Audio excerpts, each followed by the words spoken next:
दोस्तों, जैसा कि आप जान रहे हैं खेसारी लाल यादव की जो कि गरीबों के मसीहा हैं, गरीबों के एक चहेता हैं और सभी भोजपुरिया लोगों के दिलों पे राज करते हैं। जैसा कि सभी और घूमने जाते हैं, हर किसी लोगों का मदद करते हैं, जो कि इनको कहा जाता है गरीबों का मसीहा खेसारी लाल यादव, जो कि पंजाब में इस वक्त हैं और 6 बॉलीवुड सॉन्गों का शूटिंग कर रहे हैं, जो कि डायरेक्ट वीडियो आने वाला, जो कि आज हम आप सभी को बीच में बताएंगे कि खेसारी लाल यादव का एक बॉलीवुड सॉन्ग का जो कि पोस्टर आ चुका है, लॉन्च हो चुका है।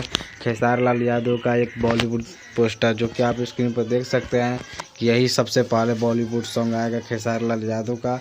तो अभी तक तो पोस्टर लॉन्च हुआ, जो कि ऐसी फिर यूट्यूब चैनल से रिलीज होगा और खेसारी लाल यादव खुद ने अपने मुंह से बता रहे हैं, आप स्क्रीन पर देख रहे हैं कि मेरा ये सॉन्ग आने वाला है इस तारीख को। तो अभी तारीख का डेट नहीं बताया कि कब आएगा, लेकिन ये सॉन्ग आएगा और आप जल्द ही देखेंगे इस सॉन्ग को।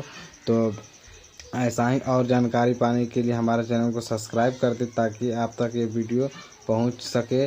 और ऐसा ही भोजपुरी से रिलेटेड हम हर दम वीडियो डालते रहेंगे और आप सभी के बीच में यह भी डालेंगे कि खेसारी लाल यादव का और सॉन्ग है कब आएगा, कितने बजे आएगा, सब आपको इसमें टाइम सब इसमें बताया जाएगा। तो हमें आशा नहीं, उम्मीद है कि आप हमारे चैनल को सब्सक्राइब करेंगे और बेल आइकन घंटी को प्रेस कर देना, ताकि आप तक मैं जो भी पहले वीडियो डालूँ तो आप तक पहुंच सके दोस्तों। तो ऐसा ही भोजपुरी वीडियो देखने के लिए हमारे चैनल पर थैंक यू दोस्तों। तो फिर मिलते हैं वीडियो।